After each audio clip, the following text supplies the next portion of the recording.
Okay, my loves.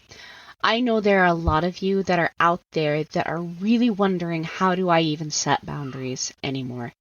Maybe you didn't grow up with great boundaries. Maybe boundaries weren't really modeled well for you, or maybe you were told that you cannot have boundaries. Maybe you're tired of being gaslighted in your relationships, and you're tired of feeling crazy all the time and guilty for trying to make a difference in your life. If this is you, then I want you to come schedule a call with me. Let's chat about the Unashamed Image Program. The Unashamed Image Program is geared towards you specifically. I am going to be helping you in our next upcoming session of the Unashamed Image. I am personally going to train you how to not feel crazy when someone is gaslighting you, how to be able to stand your ground, to keep your boundaries intact, and to also see through the bull crap. I am also going to be teaching you how to set really confident boundaries that you can really rely on. And I'm going to help you communicate them in a way that really makes sense. Basically, I'm going to help you live a life free of shame and on your terms. If you are ready and you are done feeling all the shame and guilt for trying to set boundaries, if you are not willing to live another moment the way you are right now and in somebody else's shadow, then this is the time to schedule that call with me. It's completely free, no pressure, just love, just support. Go to www.erinandersonthetraumacoach.com. Scroll down the page to where it says, Let's Chat About Working Together. Click on that button and it'll take you to my booking page. If you're ready to live the unashamed life, schedule that call. Let's get you in the Unashamed Image Program, my loves. From my heart to your heart. Bye. Welcome to the other side of the struggle.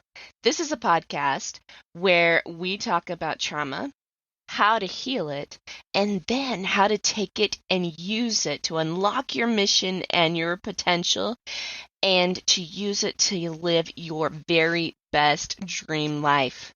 When you're dealing with betrayal trauma, it can be hard to know how to heal it, how to stop the pain, and to know what your next steps are to take in your own life. And these are the questions that we try to answer here.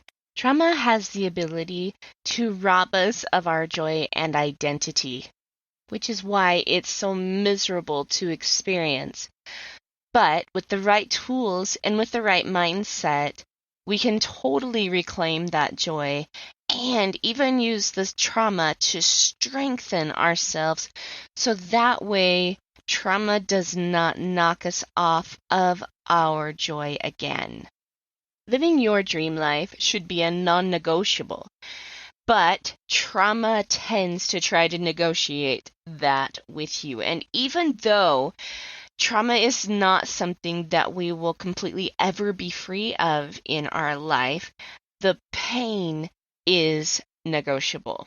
This is why I created Erin Anderson Betrayal Trauma Coaching and this podcast, is because I want my listeners, I want my clients to live, truly live free from the prison that trauma can put you in. I want you to live on the other side of the struggle.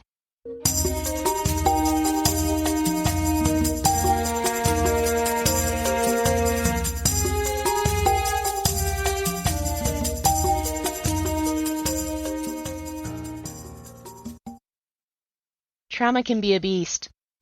It has the potential to get you to believe things about yourself that just aren't true. Things like, I'm not lovable, I'm not worthy, I'm not deserving, I'm not beautiful, and the list goes on. And each one of those beliefs cause a crack in our hearts. And I get it. going through my own betrayal trauma, these were a lot of the things that I used to think, plus many others.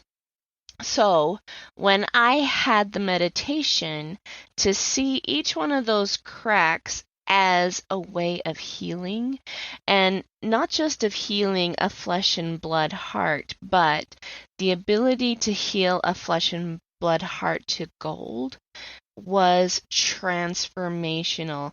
And now I want to give you that exact same transformation for free. Pick up my Heart of Gold meditation. It is absolutely free, and I want to see it give you the exact same transformation that it did me. So check out the description below. Pick up the Heart of Gold meditation. The link is right there in the description. And while you're at it, don't forget to click on the Calendly link above to make sure that you schedule some one-on-one time with me to help you personally get through your betrayal trauma. All right, with that, let's listen to this week's episode.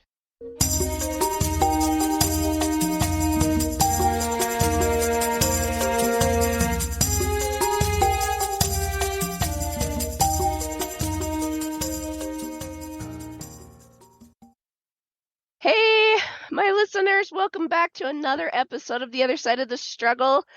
I am super excited about this episode. I've actually been really excited for it for the last several months since I asked these two fabulous creators and collaborators to come on with me.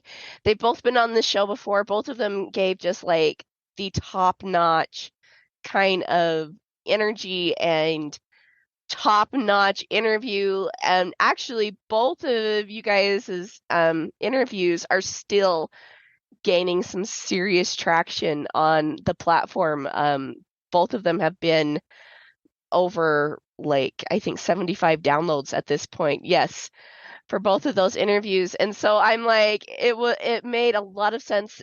Both Kushla and Daniel have become very good friends of mine.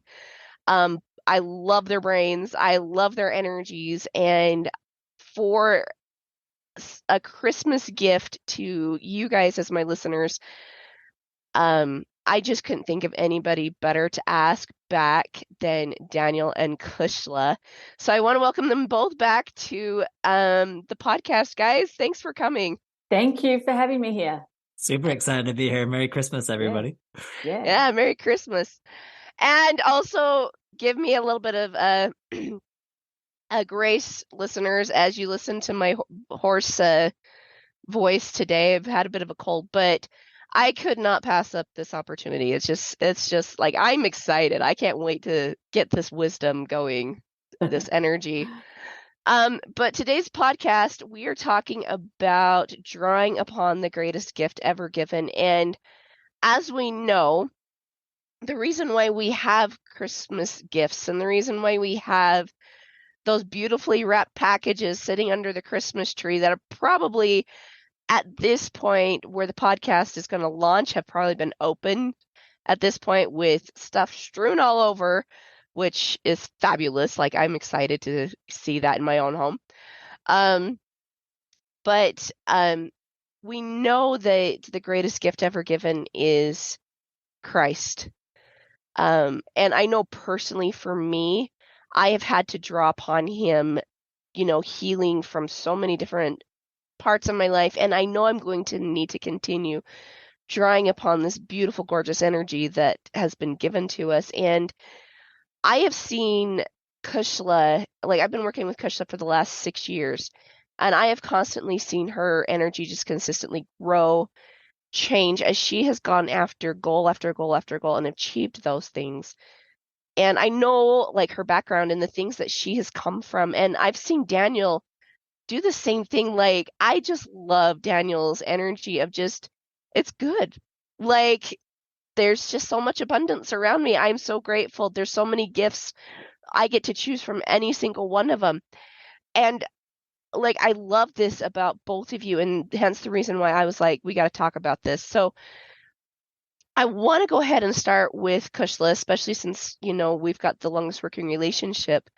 And we talked a little bit about this yesterday, and that is this idea of like seeing where you've come from and your beginnings to where you're at now. Like, I'd love to hear you talk about this and like how you have had to draw upon that energy, like plugging into that light source.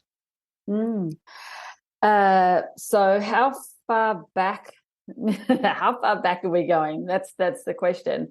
I will just start off with, in case any of your listeners or community don't know me, my name's Kushla Chadwick. My accent, you're going to hear it's a blended New Zealand Australian accent. So I live in Australia, have since I was a teenager, grew up in New Zealand. I'm a Māori girl, native New Zealander, right? And I am someone who I have been blessed, I think, with a disposition to see the good in things. My name actually means goddess of happiness. And I actually used to hate my name. Oh, not hate's a bit of a strong word. I really used to dislike my name as a teenager until I found out what it meant. And since then, I'm like, oh, it's all good.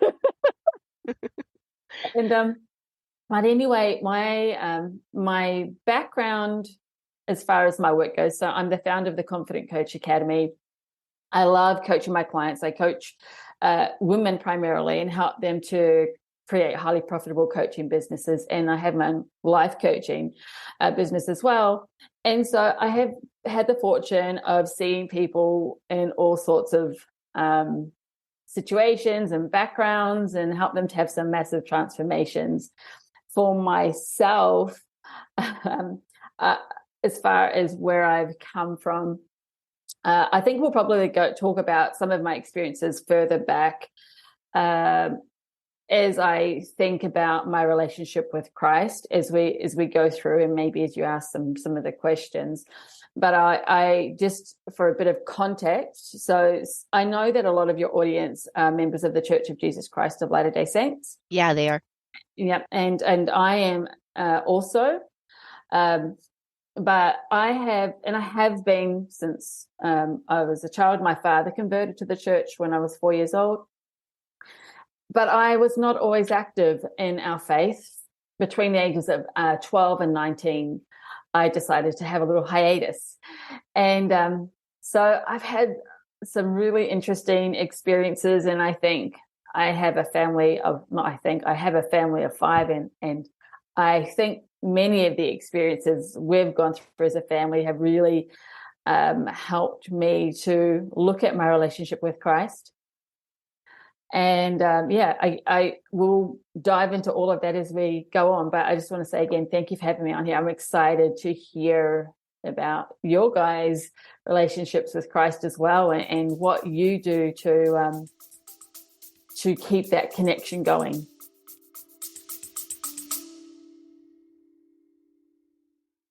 So how do you feel about boundaries? It's a legitimate question. A lot of people come to me really struggling with this concept.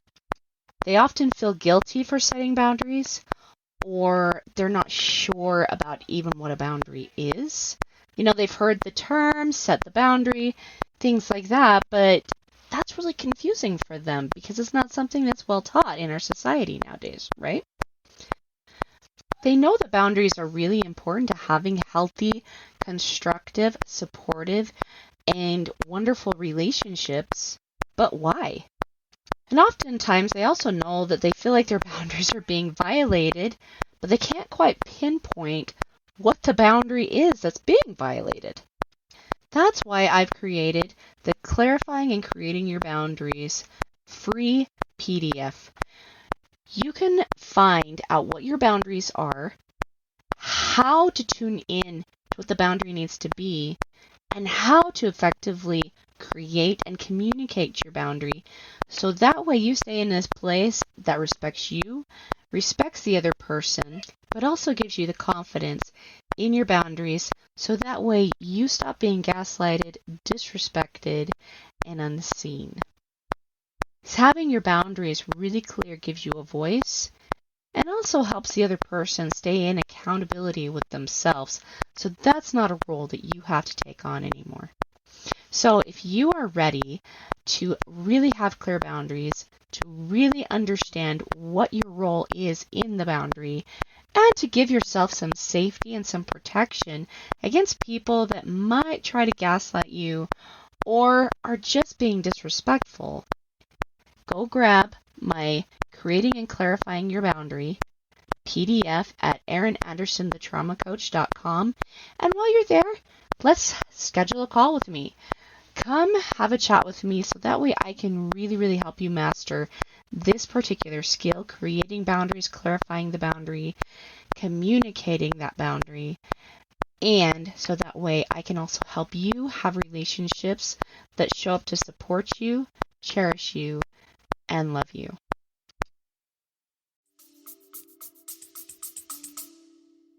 I loved it. You know, I didn't know that about your name, nor did I know that you took a hiatus. And I've been like, not only your client, but also like your friend for like 6 years. And we, 99% of our coaching calls are you and I just like having a great old time, and just chatting back and forth. And so like, I'm still learning things about you. And like, I gotta say though, and I think Daniel will agree with me on this, like just that, the ability to say, hey, I even took a hiatus.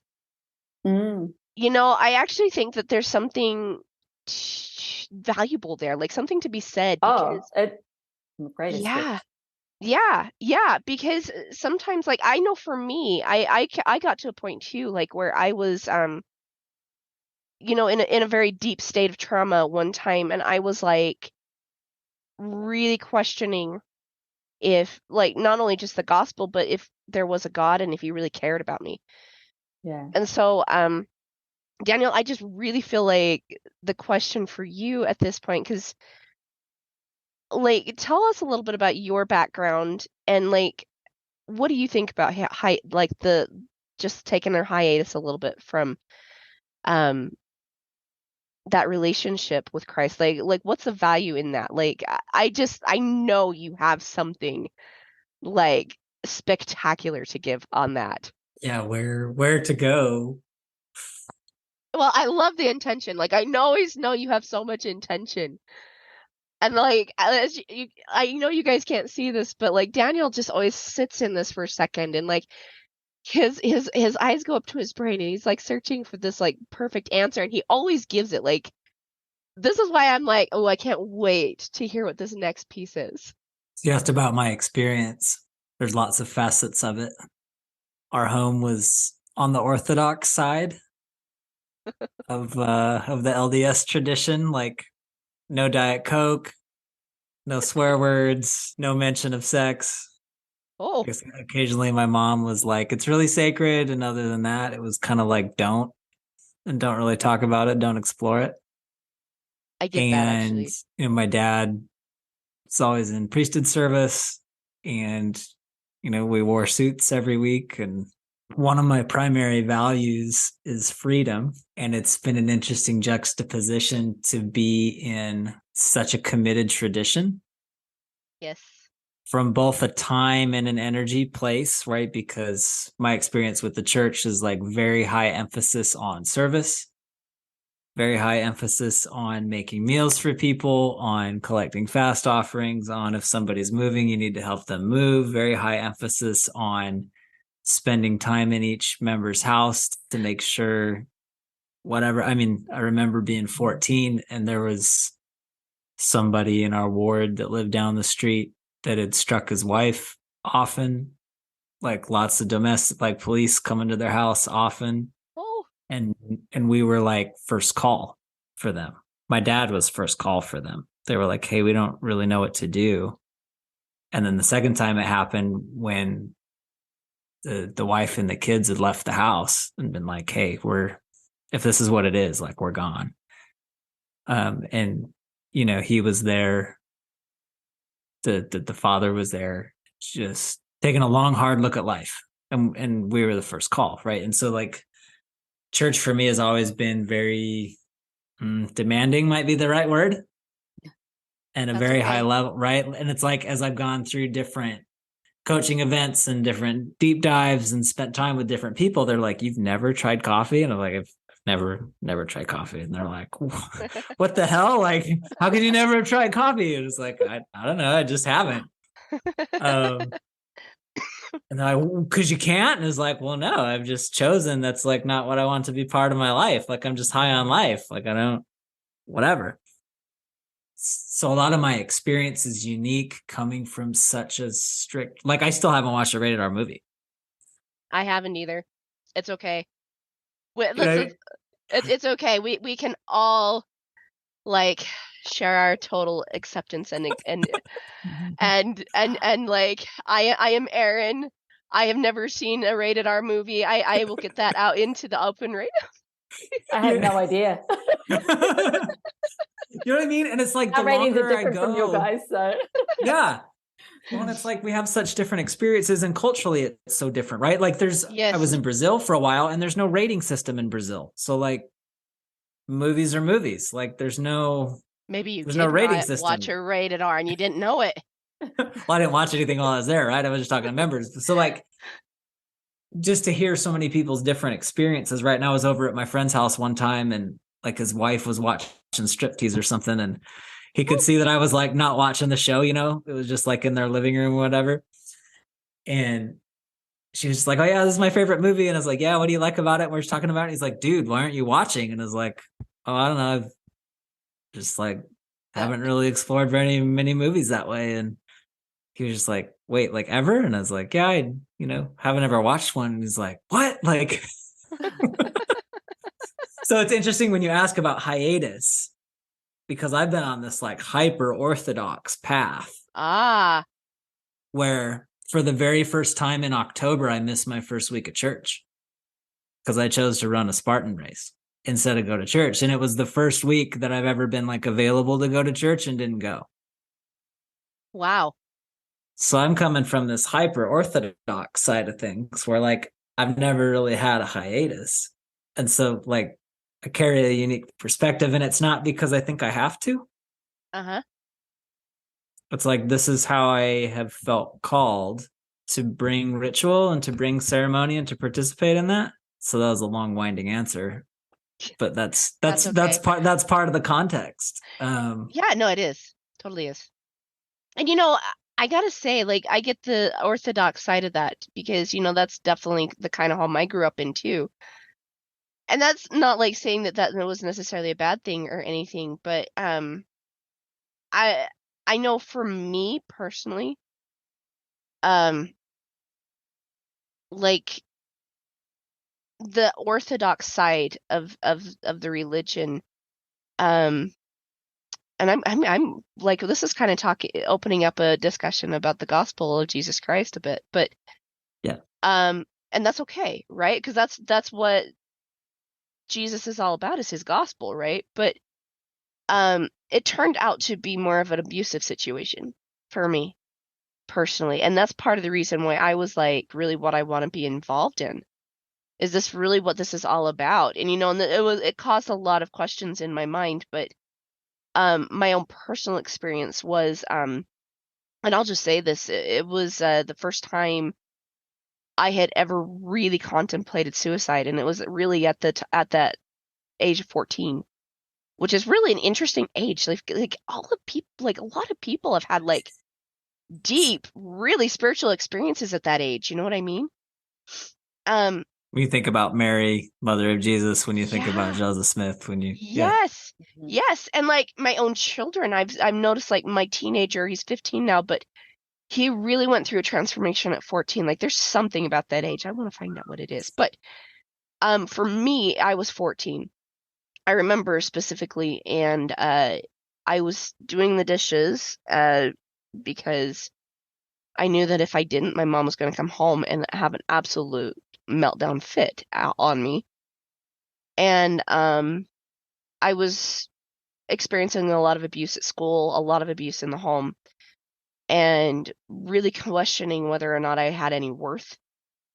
And I said to myself, and this is my anchor. This is the anchor in the gospel right here, is if there is no God, if there is no gospel of Jesus Christ, then I really don't have a reason to stick around on this planet. And I was holding a butcher knife actually while I was thinking about this, and the thought just kept coming to me, and I decided to drop it right there and then and go pray. And I can tell you that I physically felt arms come around me. And I never questioned from that day on. I questioned like what was actually true what was actually true being taught to me at that point. But never did I question whether there was a God or a Christ again, and whether or not they actually loved me. And so like for me, my hiatus was I don't think necessarily a deflection from the gospel, but more of a time of questioning. You know what I mean? And I know like I've seen this a lot in my clients too, like women who've dealt with deep trauma, men even who've dealt with deep trauma, and they're just like, is this all life is? Right? And then they end up feeling like there's no purpose, maybe there isn't a God. And this is the reason why Christ was put into this on this earth, is to give us truth in our purpose. You know what I mean?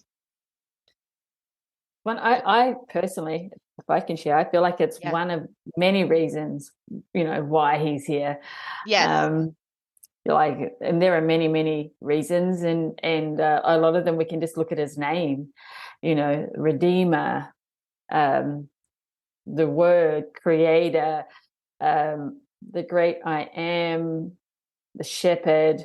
Like there's just so many things about Jesus Christ that just as you look at just simply what we call him, you can see like what are some of the purposes that him being a Christ actually what is his role, what is his purpose.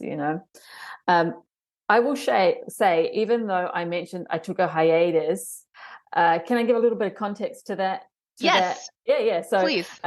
What actually happened, I was 12 years old. My mum had left my dad. So I'm the youngest of 6 children. And actually on my mum's side of the family, she'd been in the church since her family line had been in the church since it had come to New Zealand. Her tribe, the Ngāti Kahungunu tribe, one of the elders in there, they knew the signs. The stories had been passed down orally, what signs to look for with the coming of the church to our land. And so they knew and recognized the signs. And so on my mum's side, we have a very rich history in the church. But my dad, his dad was actually Hindu, and his mother was, as far as I know, she was an atheist. But anyway, so it was really funny. I get to 12 years old, and my mum had decided to leave my dad. I'm the only child left at home by this stage. It's not funny, but whatever. I go to church, and the young women's president somehow, and I don't even recall this. So this is really funny from a coach's perspective. I'm like, this is just a story of a story of a story kind of situation. Right. But apparently my dad remembers me telling him that the young women's president said that I was a spoiled brat who did nothing but ruin my father's life. And yeah, right. And I remember I was upset at it, but I had no recollection of that conversation. Anyway, I decided like I did not want to be at church. And so I'm assuming it could be the truth. Who knows? It could be something completely different, right? But that's the truth that I was holding on to for some reason at that age. And so I stopped going. And it felt like the easy thing to do because like I didn't know what to do. with my mum being out of the home. She'd been the one who had always kind of watched over what I was doing, even though she was not practicing our faith. So, and my dad was. And so it was a really interesting time for me. And eventually I came over to live with my sister, who lived here in Australia. And one of my brothers was also living with her and her husband and her young family. And so I had a rocking good time here in Australia, basically raising myself, working part-time while I went to school. It was up to me whether or not I finished my education at high school. It was up to me whether or not I went to university. It's just I had to make sure that I worked part-time, and that was it. Like, those were basically my rules. I would get home. We didn't have mobile phones when I was a kid or a teenager, or even when I started becoming a parent. So usually I'd be home on the weekends by like maybe 12:30, 1 a.m. because I worked in the evenings, and I'd catch the midnight bus home or whatever, sometimes with my brother, sometimes without. And so I had a lot of freedom. Prior to that, you mentioned some abuse. I will say, like, I never have actually thought of or felt myself to be a child who's been abused, though definitely by definition I have. Right. My mum one time, I remember being in the car when she was drinking and driving on our New Zealand roads. And that's a new revelation for me. I have not heard this one. Yeah, okay. And so I don't think all of us were in the car. Maybe 4 of us were in the car, and maybe 5 of us had been crammed. I think 4 of us were in the car with my mum, and we were going to Rotorua, where some of her sisters lived. So it was like about a 3-hour drive from where we were. And I remember she must have been really reckless on the roads while she was drinking. And one of my older sisters, so my 3 sisters are 8, 9, and 10 years older than me, had said something to her, and she got upset and she dragged my sister out by the hair and was yelling at her. Like that. That's the kind of behavior my mum would have sometimes when she had been drinking and she got caught out. I don't remember it happening very often. I think we've all got stories of mum hitting us, but I actually don't feel like an abused child. When I think of my mum, I just think she's so funny. As the things I think about with my mum, I think, oh, my mum. I look at her, I'm like, oh, she's got such beautiful eyes. I'm like, I love her smile. So I get teary just thinking about it now. I think, oh, she's so funny. One of the gifts my mum gave to me was when it was my birthday, I would ask her, can you please do the policeman's laugh? And you may have heard me tell you about this. If you imagine like a jolly English policeman with like the kind of big bucket hat or whatever on his head, and there's this like, I won't even try and do it. It's ridiculous. but it would just fill me with joy when my mum would do that, right? And so I definitely have gone through,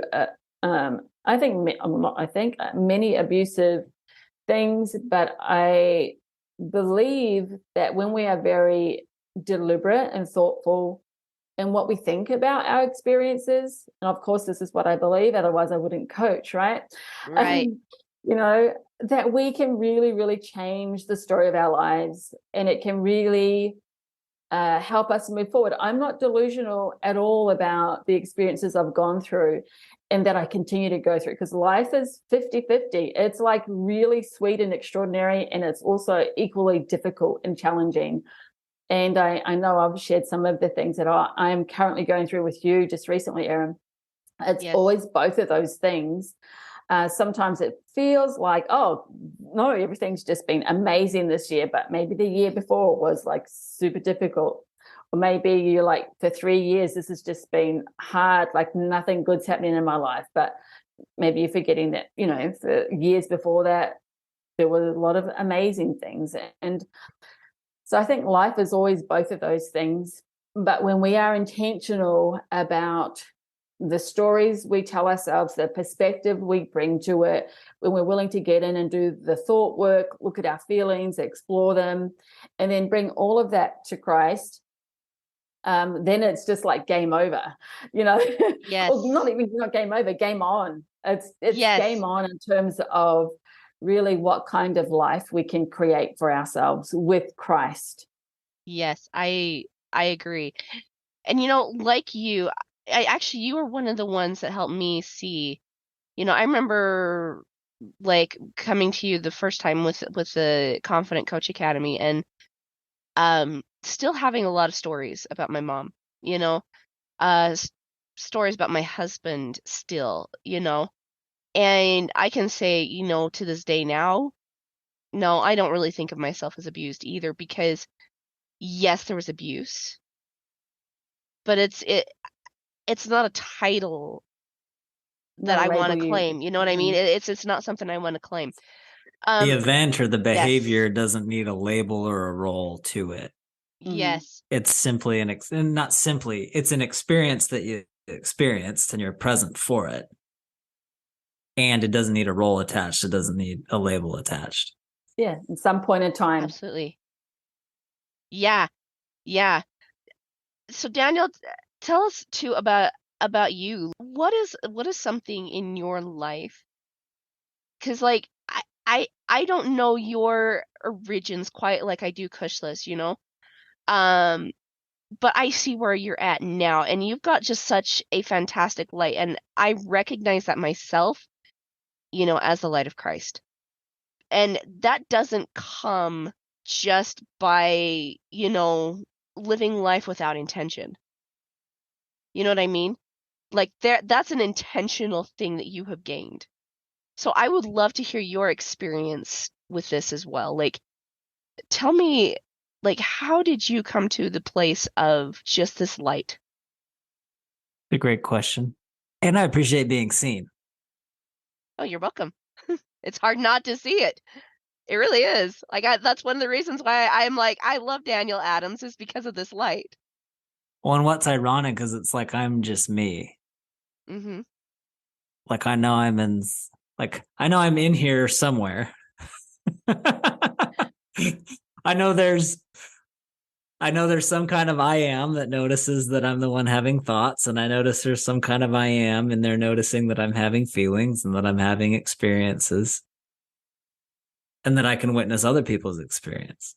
Right. Right, like because you were sharing your knife experience, Aaron. Like I noticed how my body was tensing. I noticed how I was holding my breath. I noticed how I felt sadness and the sensations of sadness and my throat tightening and this aching in my heart of like, ow, like I feel physical pain hearing Aaron's experience of wanting to end her life with a butcher knife. And there's something inside of me that's noticing that. Right.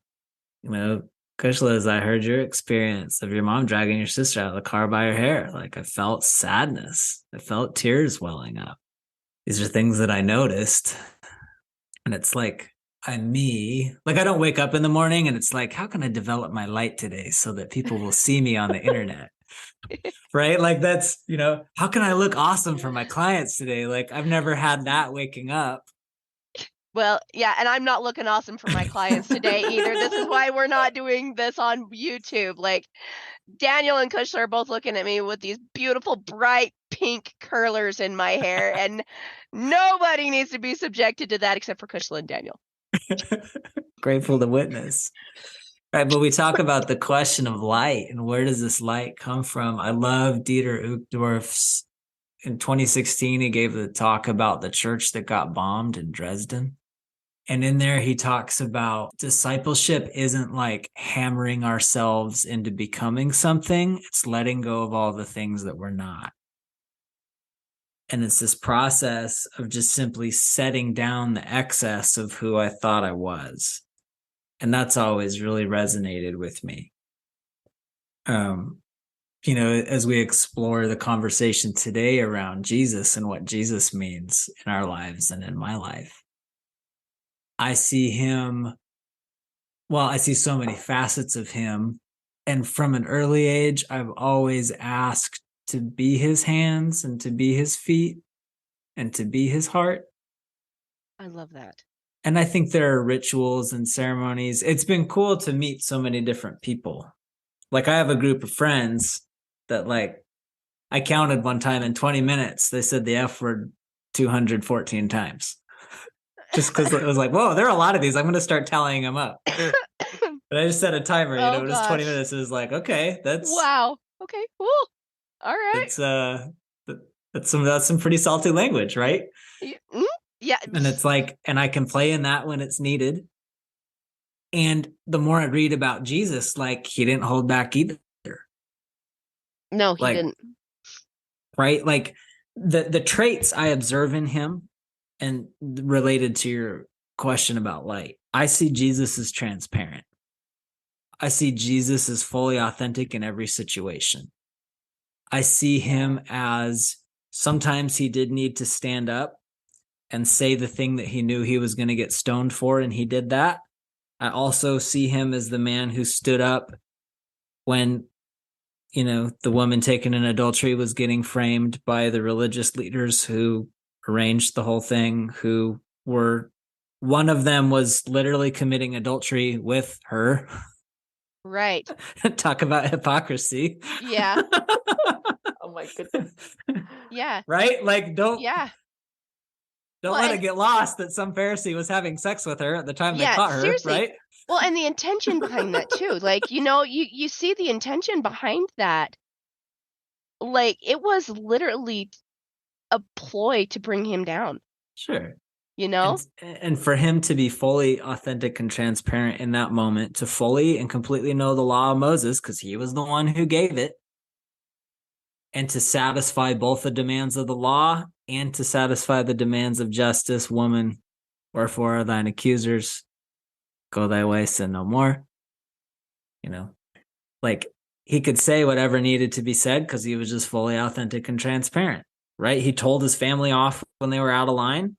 He told his disciples off when they were out of line. He offered compassion and kindness at every turn, right? He took time to minister to the ritually unclean. He took time to touch lepers. He took time to restore sight to the blind. It was such a personal ministry. But I feel like he was authentic through the whole, like there was no facade. There was no image. There was no like, here's how I need to construct myself on social media. He was just as transparent as possible. Yes. And the more I've studied about him, that's where I see the love of Christ, and that's where I see light. And I see that in my friends that cuss like sailors. And I see that. And sometimes I get to interact with clients that way, where if that's their language, I get to match it. And sometimes, right, like beyond standards, beyond commandments, beyond, the actions of culture, there's a light of transparency where there's nothing to hide, nothing to prove, nothing to defend. I just simply share what's honest and truthful to me from my own experience. And I'm curious if that's some of the light that you notice is the light of transparency. I think so. I really do, because like that is something that's why I asked. Because you can hear these stories that you've really connected with. Like I've connected really well too with the woman in adultery, because like there was so much shame and judgment that I carried around through life. There was a point where that story really hit me, because it was actually when I started working with you, Kushla, and I decided that I wanted to start coaching women. And if you remember this conversation, it was I had a lot of women attacking me. Oh, yes. Yes. I had so many women attacking me, and I was like blocking people on Facebook because they were attacking me. And like those old stories and those old patterns of shame and judgment and something must be wrong with me were coming up and really getting triggered. And I think it was actually you, Kushla, that told me this story. Like you referred me back to the story, and you said that Christ was the only person who could have thrown that stone, but he never did. I may have things come out of my mouth all the time, and like they come and then they're gone. But I mean, whether I said it or someone else said it to you, I'm glad you got the message, right? Yeah. And that it's been meaningful for you.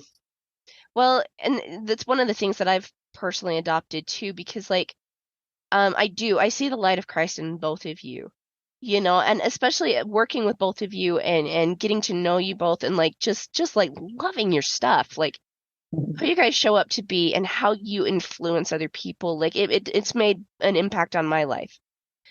And just this idea that if Christ doesn't judge me, and if he's not throwing a stone at me,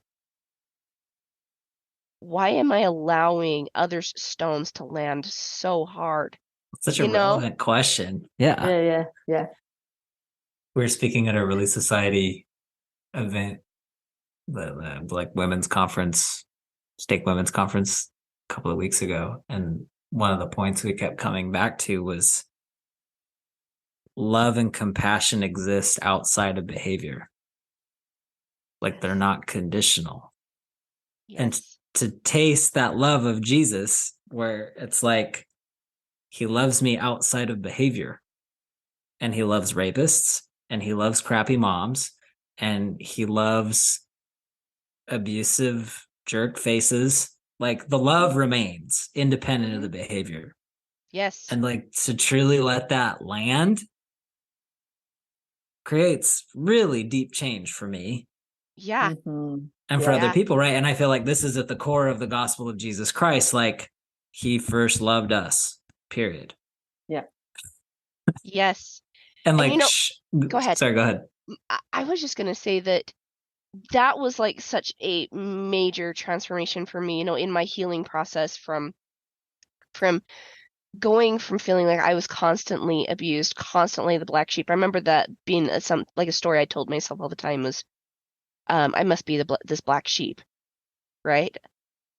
And once I shifted my focus, I remember this question, the Lord literally asking me this question: you're putting so much time, effort, energy, and focus into your trauma. What if you like took that off and shlunk, put it on me, right? What would happen? Like, what kind of a response, what kind of a return would you be getting? And I'm like, I never thought of that, right? Like it's funny that I never thought of that, but that process got me, and I call these putting on the God goggles, right? Where you see yourself the way he sees you, and through that process you gain like a crazy self-respect, a crazy love for yourself. It's a whole other kind of understanding, and it's a deep-seated joy. And hopefully that's what motivates behavior. Yes. People right? don't Like I make completely different choices when I'm coming from that place where I know that love exists independent of how I perform. Yes. Yes. You know, I say this all the time too, that people don't behave above what they believe about them. They believe about themselves. Powerful. You know, it is. It's really powerful, and it's something that's amazing. But if you like, it was one of the things like I got to understand is, and especially like through working with both of you guys, and this is why I love like bringing you guys to my listeners and my clients and things, is because this idea, like this is literally what it means to draw upon the greatest gift ever given, is just realizing that even when we can't have faith in ourselves, there is somebody that has so much faith in us that he died for us. That's such a powerful thought process. I know you've got something to say here, Kushla, too. Like I can see like this. Oh, I've got so much. And I'm like, just, you know me. I think you guys have explored some really interesting ideas and thoughts. You know, even when Daniel said, you know, and reminded us that the behavior is separate from who we are and the love. And and I think as a Christian, as a Latter-day Saint, and even if I was to take that off, just a human being, like I think that's the great exploration of life, is how do we love people regardless of how they're showing up? Because I think that's when we get into the most extraordinary parts of what it means to be human. Yes. Is how do we love people regardless of the behavior, or in spite of the behavior, or alongside the behavior, which, by the way, I want to say for those who might be currently going through an abusive situation, or a situation where their minds, like, you're uncertain, I certainly don't mean to condone any type of abuse at all. Right. And I always want people who are listening who might be going through a dangerous or abusive situation to always, put your safety and well-being first, and then you can figure out, some of these thoughts and ideas. Yes, agreed. But for me, I had one experience when I was 19. As I said, I wasn't going to church between the ages of 12 and 19, right? So 7 years away.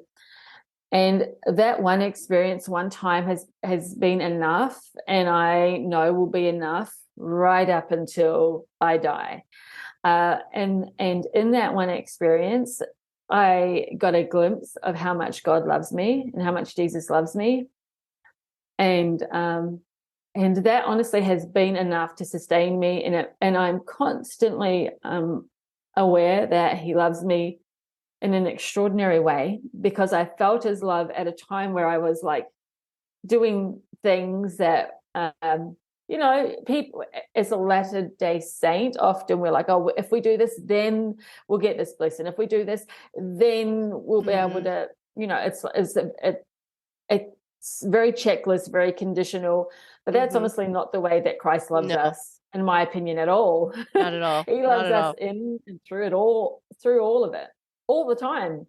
And we just disconnect ourselves from that love.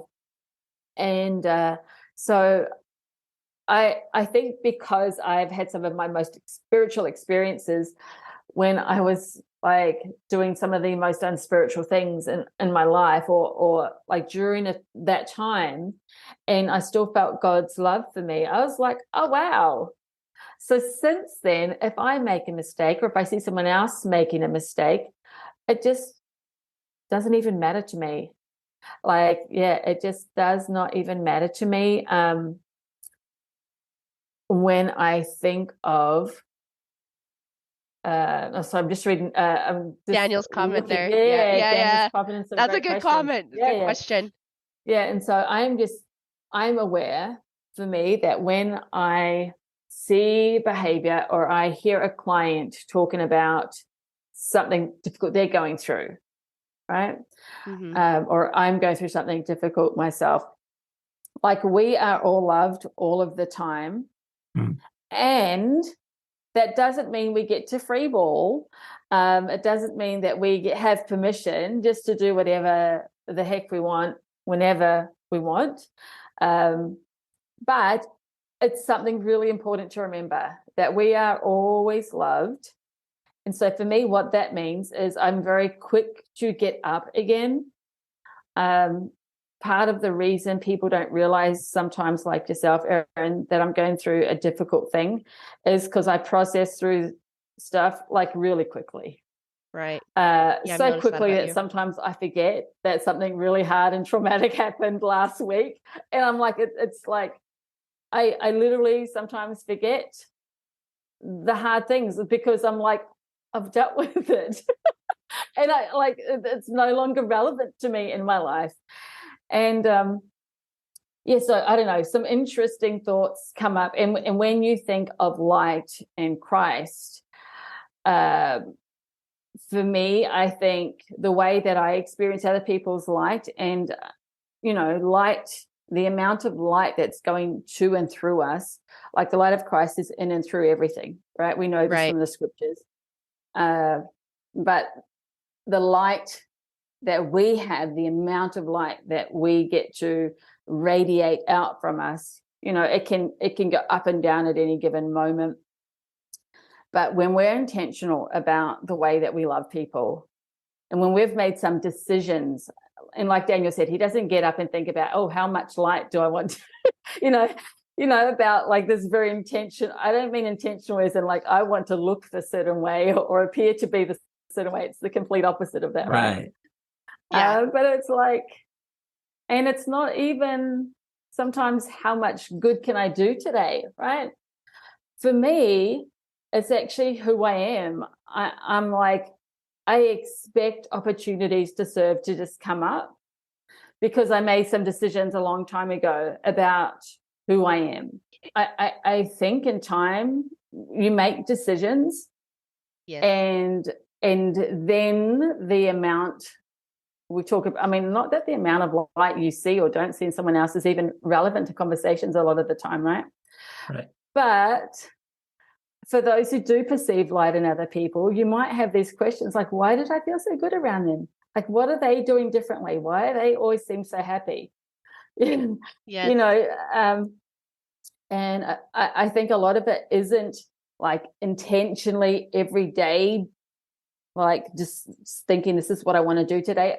I often think it's just one or two pivotal decisions made which dictate the way you run your life from that point on, period. I agree. And so a couple of things, because I do want to come back to what Daniel asked. So the question Daniel asked here was, what is the purpose of commandments and standards? And he also mentioned that light also comes from receiving glory. And it's so true. It's so true. But like, I want to add, like, this light also comes from receiving glory a little bit to Kushla's statement here. Like, one of the things that really stood out just now, Kushla, is this idea that you're intentional. And that's actually that's my first pillar, right? In living an unashamed life is this idea of intention.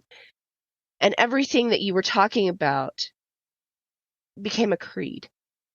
And as I've been talking more with some of my clients and stuff, we take that intention and we start setting a creed for ourselves, which is basically a set of standards and a set of this is who I am. Mm-hmm. And it goes back to this idea of we don't behave above our self-belief. Those people that really, really receive that glory, of that self-creed, this is who I am. This is the set of behaviors and standards that I operate by. I am intentional in this. That is where all that light comes from. You know what I mean? And, like, again, like double backing. Go ahead. And I want to say, because this is the second time it come to mind while you've been talking, and so I feel it has to be said. It needs to be said. Yeah. Like, yes, we don't usually behave above what we're thinking, but sometimes Christ, because he's so powerful and he is like a God and he knows us better than we know ourselves, sometimes he will intercede on our behalf and allow us to break through that regardless. Yes. I'll give you an example. So back to like 19, right? So going out partying with my friends and stuff, and I go back on holiday to New Zealand. I just got to say, I was sitting there loving how you were dancing in your chair as you're talking about partying. Moving around. I'd go out night clubbing, get home like 3-4 o'clock in the morning. Loved it. One of my friends and I, we would say and sincerely mean, like, we have the most fun in the world. Like, we really, really believed it, right? We were so thrilled with our lifestyle. Anyway, and then I go back to New Zealand because my brother, I was going to actually go teach English in Japan with one of my sisters. And he was like, hey, you haven't come back to see my children yet. And I was like, you're right. So I quickly changed plans and I go back to New Zealand. And what do you know? There's missionaries coming around to his house every day because his future wife is like trying to stop smoking and they've got children. And so they're coming around each day and they're also talking to me. And then my brother's like, hey, you have to take the kids to church. I'm like, I don't want to.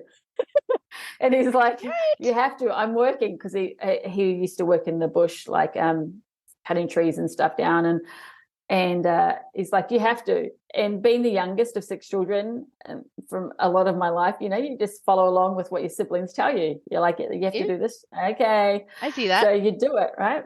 And so I relented, and I went to church, and it was hilarious. People can wear whatever they want to church, and it's all good. We people who regularly go to church, I think often we shouldn't or we don't think anything about what other people wear to church. Right. However, I had this thing. I went to church this particular Sunday. I was like, wow, the only dress I've got, it's like a V-neck, and it comes right down here. And I'm like, you can see my red satin bra that I'm wearing underneath, and the split come up high in the middle. And I'm like, but it's the only dress I've got. It's pretty, but it's probably not appropriate to wear to church. But I wore it because it's like, what else am I going to do, right? I don't have another dress to wear. And I was like sitting in the class with the missionaries. I'm like, doesn't quite feel whatever, And so the next week I come to church, and I've got like this like skivvy on that's up here up to my neck, right? Turtleneck. And I've got Turtleneck. And I've got turtleneck, and I've got like these dress pants. But I'm completely opposite, covered from head to toe. No skin anywhere. No skin. It looks very, very nice. But because I grew up in a church, women wear dresses to church or skirts and whatever. I was like, I don't have my skirts like way too short, much shorter than my dress, whatever. So I'm like, so that's what I wear when I take my nieces and nephews to church the next Sunday. And I got an invitation from a sister who used to teach me when I was a child. And she was like, Kushla, hey, are you coming to Institute this week? And I'm like, and she knows, based on the clothes that I wore, she knows I haven't been coming to church regularly, right? And I'm like, oh, what's Institute?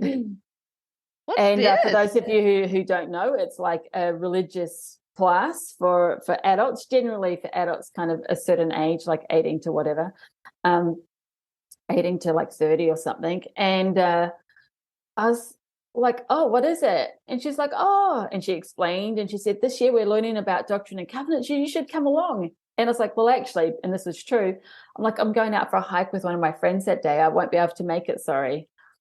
And as it happened, the hike finished early. And I go to my friend who's not a member of our faith. I was like, Shelley, I don't want to be a pain in the bum, but can we go back into town? Like, I want to go to the chapel for something. She's like, no. She's like, how dare you? She's like, no, don't go to church. Wait till you get back to Sydney. Like, we've got to have some fun. Like, straight away, she knew, like, if Kushala's going to church through the week, we're in trouble. Our fun is like in like trouble, no right? Clubbing is threatened here. Yeah. She knows the nerdy Kushla. She knows like that side of me, and I'm like, oh no. It's I just got an invitation or something, and I just want to go.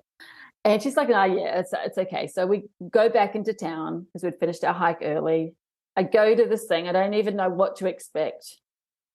And because honestly, I had one of the things is when you aren't keeping covenants, and this I think could apply to anyone's faith, like so much wisdom is stripped from your mind when that happens. And so for me, I'd forgotten so many things, but I just felt this pull to go back, to go to this particular class, whatever this was. And the moment they started teaching, it was just like the outpouring of spirit, and I could feel it, and I just loved, and I've had such a strong testimony of Joseph Smith since then, and which helped me to have such a strong testimony of Jesus Christ because of his love for Jesus Christ and the things that he did to restore Christ's church and the things that he did to help spread the message of Christ's gospel,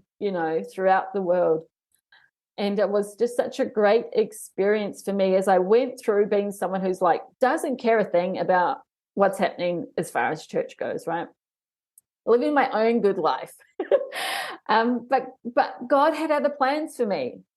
Yeah. He prepared a way to intercede. and he knew in my heart that I was a good girl. And I think so often, like, we tell ourselves we like, maybe not that we're not worthy, or maybe that we're not worth something, but we sometimes, I think, feel too flawed, even if not in a cognizant manner. Our subconsciously, we feel like too flawed, we've done too much wrong, and maybe it's not a thought, but we go through experiences and we notice people kind of. I notice my mum not calling me on my birthday. I notice, my dad coming to Sydney, but then forgetting my birthday and going to do something else with someone. I notice my sister like yelling at me, or and it's the little moments, and we're dealing with one another as human beings who struggle to Right. to be completely and perfectly loving all of the time, and be what the people around us need us to be or want us to be. Right. And as we notice these stories can really subconsciously tell us some things, and we take that and we take our thoughts and experiences, and suddenly we're having some kind of experience which is like way off track. And I think Christ will come in and bang, he'll intercede. So I think even in our limitations, even if like we're behaving at a certain level because we don't think that way, when Christ has got other plans for us, then it's not that he's like pulling the strings on our lives. We have agency. I could have always chosen different things along this whole experience, but sometimes, in spite of all the things, all the limitations that we bring to the table, all the thoughts that limit us, our limiting beliefs, our trauma, all of it, Christ can help transform it in a hot second. Even when we're not looking to transform it, even when we're not looking for that to be something that changes our lives, I really think it can just take one little thought. For me, it was like just a little movement in a direction that opened up the opportunity. It's like, okay, Kushla's opened the door just a little bit. I wasn't intending to like open it right up. I was just like, what's this thing that Sister Sullivan's invited me to? Like, I don't know why, but I want to go. I wasn't trying to change my life. I wasn't trying to come back to church. I was just simply curious. So I think in spite of all our limitations, I want to say Christ can help intervene and make amazing things of whatever mess is around us. I agree. Isn't that how it happens too? Like, it's those little teeny, you meet one person, and how many people do we have conversations with every day? But there's these little teeny moments where it's like you said, Sister Sullivan said something about Institute, and for whatever reason, you came down off your hike, and like, not because you're intending to have a major change, it's just how it unfolded, right? And just started this chain of decisions over years and years and years. And it's amazing how those little moments happen. It is. Yeah. And, I still want to say, like, we behave to the level of our self-belief. We really do.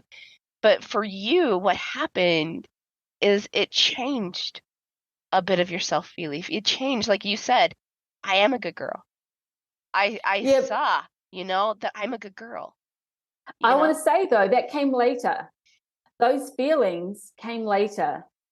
So I want to say some, like, and all of this is just to say, I think it's a good reminder, like, that we live in a world of possibilities. Oh, yes. And we so often play in a world of like practicalities, and yet there's this infinite number of possibilities available to us to choose from. And you do trauma work, and obviously I do work with people's trauma and their limiting beliefs and their unlimited beliefs as well, right? And that comes out in business coaching all the time. Yeah. And I think it's really important to remember that anything is possible. Like, anything is possible. You're like, but Kushla, I can't do that. I'm like, I don't know. I don't know how it would happen, like in this particular moment, but I'm still open to the possibility that what you want actually can happen, and we can explore how. I know this to be true because of how hard you've pushed me. Like, it's probably a good thing. Like, she had to my listeners, she had a retreat a few years ago that she invited me to, and I unfortunately couldn't come up with the cash at that moment. And it's probably a good thing. She probably didn't. Okay. Let's yeah. But like, be intentional with our words here. Intention here. But like, it's probably a good thing because, and I say this jokingly, but there's a good chance I would have drowned on that.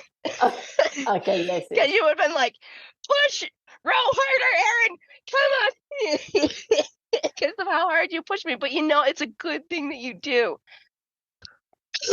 Excuse me. It's been such a good thing that you do, and I say that jokingly, but like how you have caused me to face my fears. Like you are so about that, and Daniel is so about like changing relationships, and that's how his clients get so many good, fabulous results as well, is because of that relationship. And so like focusing on this relationship with Christ, this was like the first thing that the Lord taught me as I begged him, okay, you've got my will, help me heal, right? Because I was so tired of being in trauma mode all the time. And this idea that take the energy off of the pain and put the energy instead on a relationship with me. Go create something. Yes, let's create, right? You were mentioning, what is the purpose of commandments and standards? Because I do think this is a good thing to talk about, because there's 10 commandments, right? I have seen people feel like they have to live every single one of those commandments perfectly, but what's the first one? Love God with all your heart. How much easier is it to then love your neighbor, love yourself? Like, if you love God, I don't want to steal because I love God, personally. Mm-hmm. I don't want to like defame my parents' name, even though I say, yes, I've experienced abuse at the hands of my mother, okay? I appreciate her so much, similar to the way you do, Kushla. Like, I'm grateful. I adore my mom. Yeah, she's awesome. I adore my mom too. Yeah. Like, I'm so grateful. I am seriously so grateful, because the experience gave me that push to experience God. Mm. I'm grateful for the way she showed up. In some ways, it can be a catalyst, yes? Yes, in some ways, it definitely can be. And it's not like you wake up in the morning, you're like, today I'd really love to be abused. That would be awesome. If somebody could just abuse me today, I'd really love to grow. That would be motivating. Yeah. Oh, gosh. Right? Like, nobody's having that. And like that, this is the miracle of the atonement of Jesus Christ, that like whatever the situation is, it has the possibility to become a catalyst. Yes. All things shall work together for their good, is what the scripture says. Yes. And right, like even the terrible things, even the heavy things, even the painful things, even the joyful things, even the lovely things, even the successful things, all things shall work together for their good. Yes. And even the adversary. I mean, let's just talk about the guy that's created a whole lot of havoc, right? For centuries. He is for our good. It is important for us to have the good and the evil, the light and the dark, the truth and the lies. Yeah, we need opposition. Otherwise, our agency is non-existent. Yes. Then the plan of happiness is frustrated, and we wouldn't be having this conversation. Exactly. So the opposition is necessary. Yeah, for sure. Totally. What I asked too, what's the purpose of commandments and standards? Because we're talking about the love exists independent of behavior, right? Mm-hmm. And that can easily be taken to be like, well, it doesn't matter what I do then.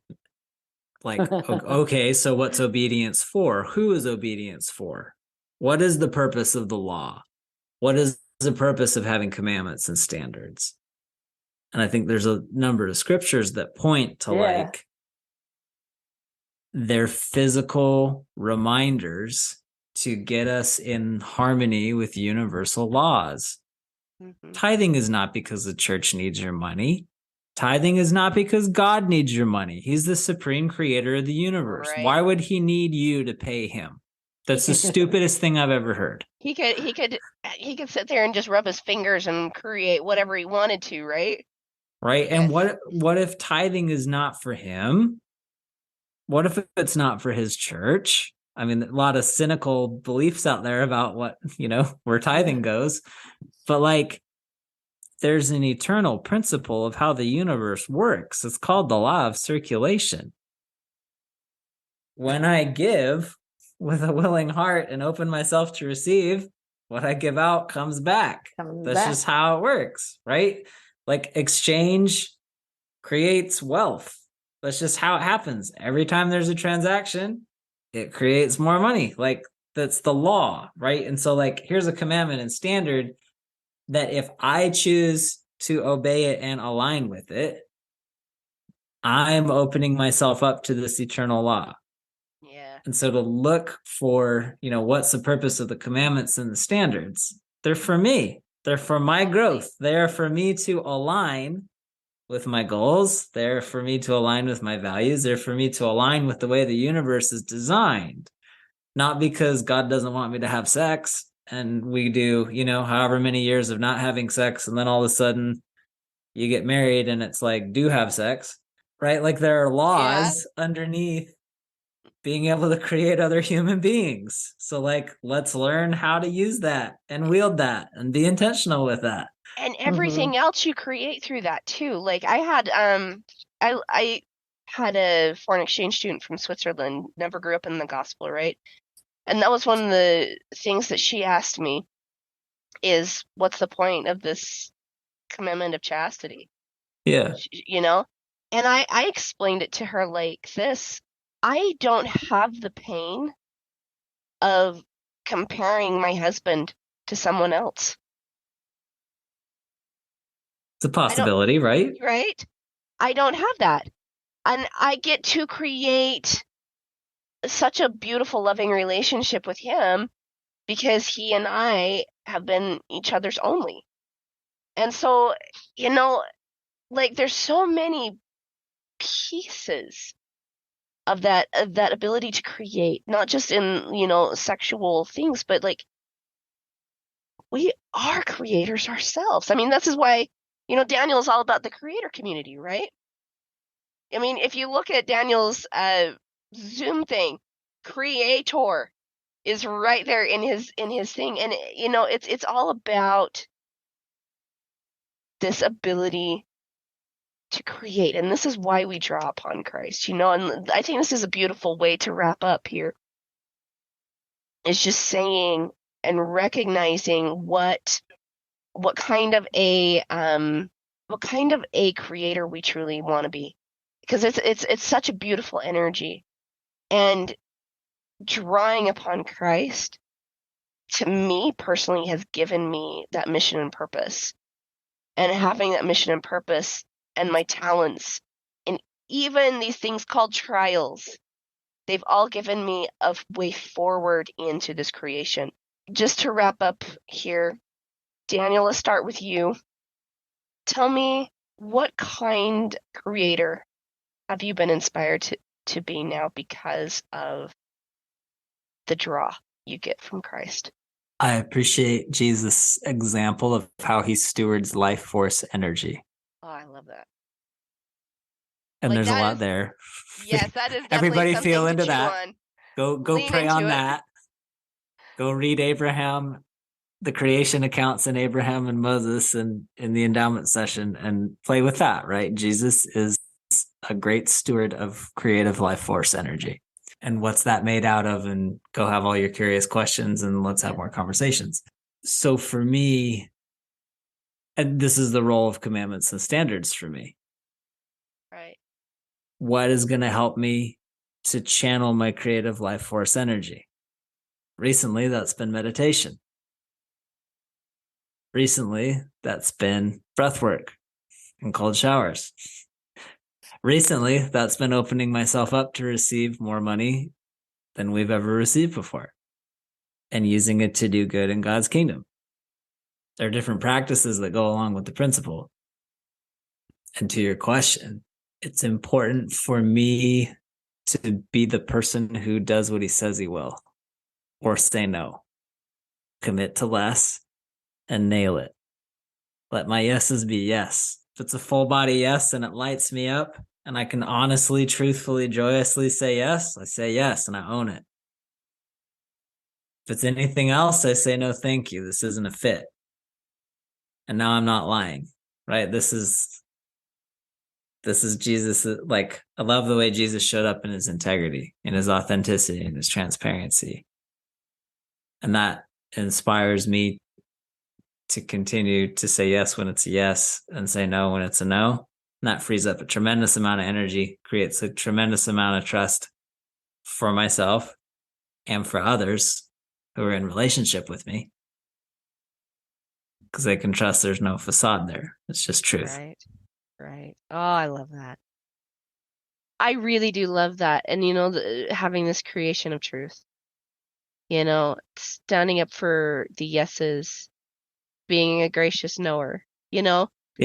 like it's so beautiful. And it's something that I still need to learn a bit more about, but, any final thoughts from you, Kushla? I'd love to hear what you also have to say. Actually, as Daniel was just sharing his thoughts, I was like, oh yeah, yes for me on that. Yes, yes. All those things, for me, I guess one of the things that I love about Christ, when I look at his life, when I look at his example and his teachings, is the title, the word, right? And his example of what he does with words. And, we can learn so much from him when it comes to this. And it actually, here we can start looking at things like quantum physics and frequency of words and vibration of words and like all the things. And I love that. I love that whole world. But I actually came into being an entrepreneur because of the power of words. So, I do one of the many tools in my toolbox is something called EFT, emotional freedom technique, or tapping. Right.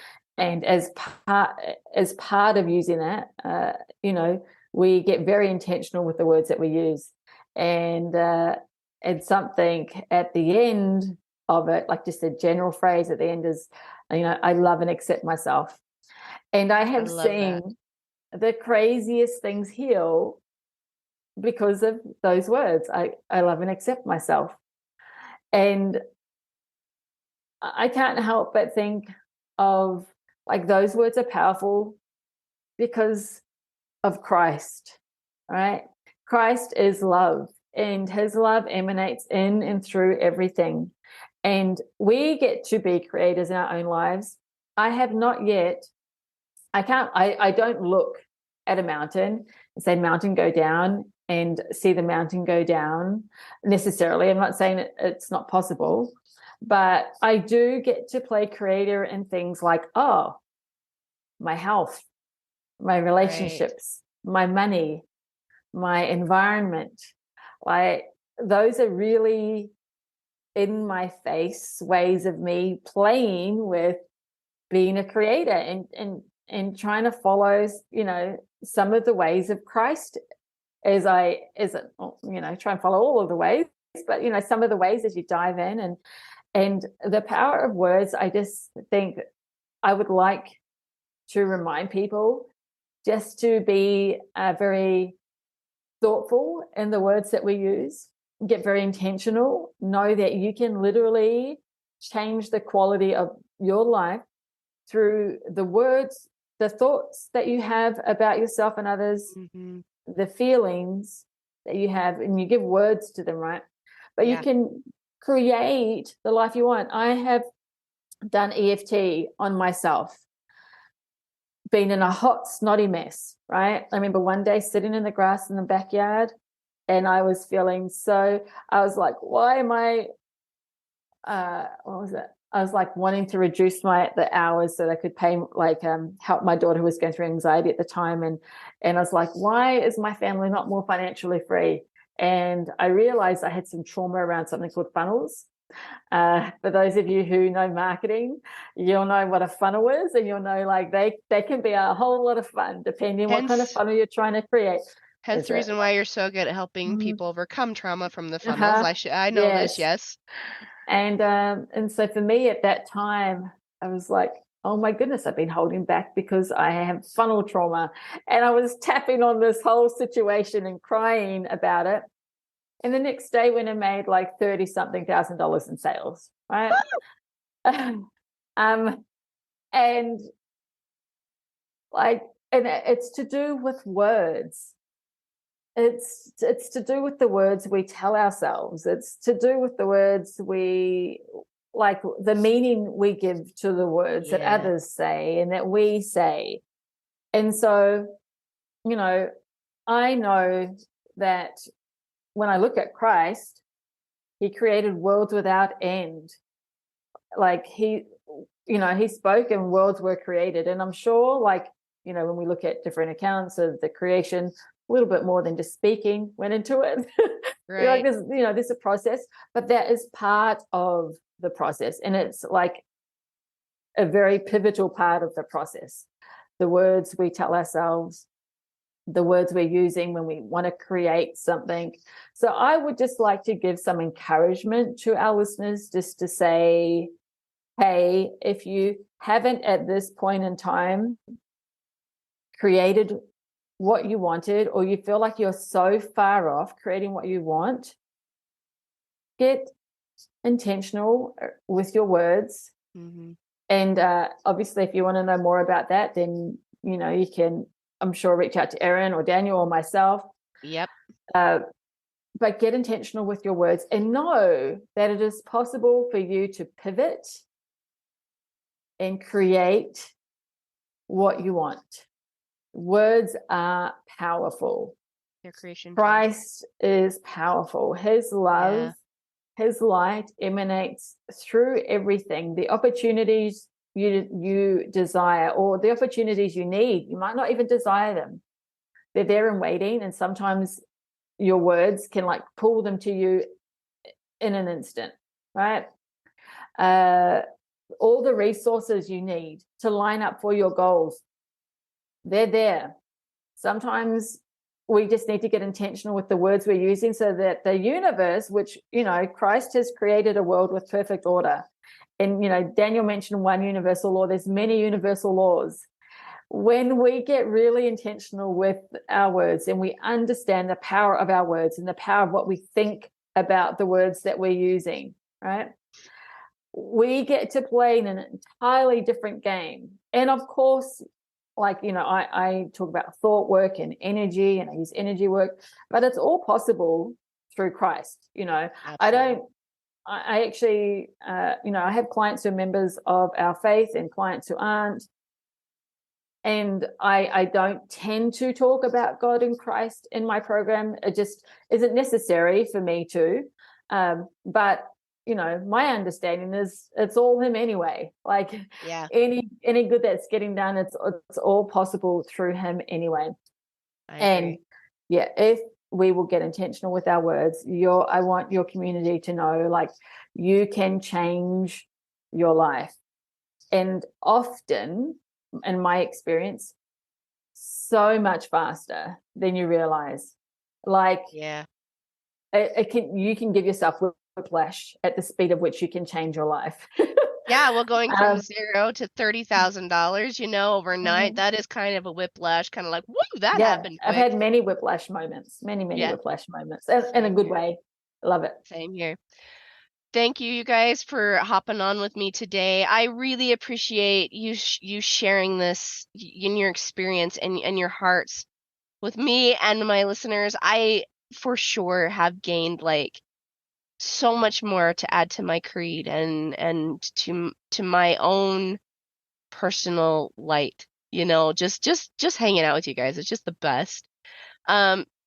Really quick, Daniel, where can people find you? And then let's have Kushla tell people where they can find you, and then we part with a blessing and thank you. CreateProfitableLiving.com. It's www.createprofitableliving.com. Love to see y'all there. And he actually has a fabulous group. It's $11 a month. Definitely check that out, because I've been there a couple of times already, and I'm just like, this is awesome. Like, we're living the principles of the millennium right now. Yes. So if you're called to that, come join us. Okay, and Kushla, where do people find you? They can find me in a few spaces depending on where they like to hang out. So, Facebook, Kushla Chadwick, Instagram, Kush Chadwick. So I accidentally locked myself out of my first account. So yeah, Kushla Chadwick, Kush Chadwick. If you've been online long enough, you're going to have some of those stories. And I have a Facebook group that's for free. Whether you want business coaching or life coaching, you can come to that. And that's the Love Uprising, and I'll give you the link, the Love Uprising community. Okay.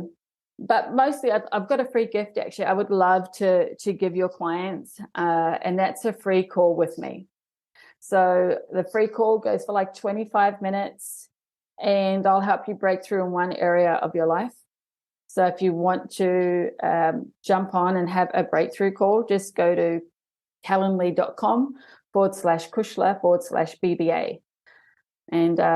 And we'll have a breakthrough call together, and that'll be a lot of fun. It takes, I think, about a minute to fill out the questions, and don't overthink anything. Just quickly pop in the stuff, and then, we'll have an awesome breakthrough. So those calls, I don't always open them up, but like you said, it's a Christmas season, and I'd love to help. Obviously, I can only offer a limited number of them, but if you go to the link and have a look, you should be able to find a space. If you can't, you can come over to Facebook or Instagram and message me and say, hey, Kushla, I was listening to you and Daniel and Erin together, and can I please get one of the calls?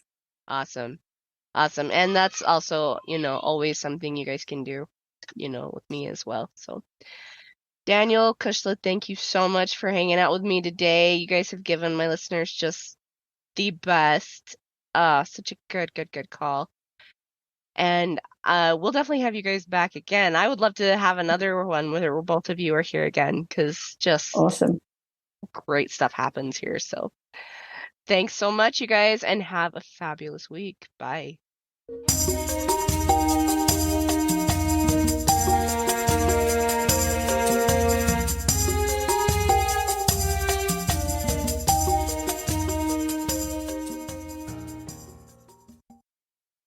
Hey, fabulous listener. I have a question for you. How done with trauma are you? Are you ready to up-level your life and start creating the dreams that you thought were out of your reach? Are you ready to be free of the choices of other people? Are you ready to start living a life for yourself and creating the dreams that you want? And are you ready to start attracting relationships that show up to support those dreams? Are you also ready to create an amazing and deep love and trust in yourself and your decisions? If this is an absolute yes, then I want to invite you to come and join my 7-day Unashamed Chalk Talk. In this 7-day course, we are going to be going over each one of the 7 pillars for living an unashamed and completely self-trustful life. you will have some very quick, very concise, but powerful assignments to do every day. Plus, you also get access to me live for 7 days. You are going to get to learn how to set the goals that you want to achieve in your life completely unashamed, and also how to figure out what it is that's out of alignment in your life and stopping you from achieving those goals. Then we're going to get into how to get your brain to actually listen to the things that you want and start working on creating them. And also how to give yourself permission to truly love and care for yourself in an amazingly, fabulously fun way. And also how to regain the confidence and love that you deserve to give yourself, despite what anyone else thinks, says, or does about you. Now I can almost hear you say, okay, well that sounds great, but how much does it cost? That is also an exciting part of this. It's only $97. How awesome is that?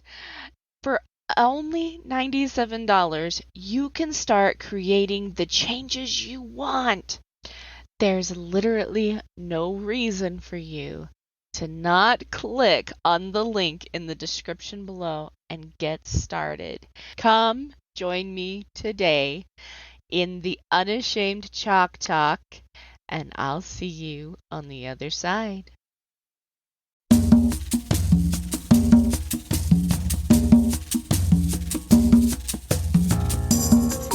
Hey guys, thanks so much for hanging out with me today and listening in on this podcasting episode.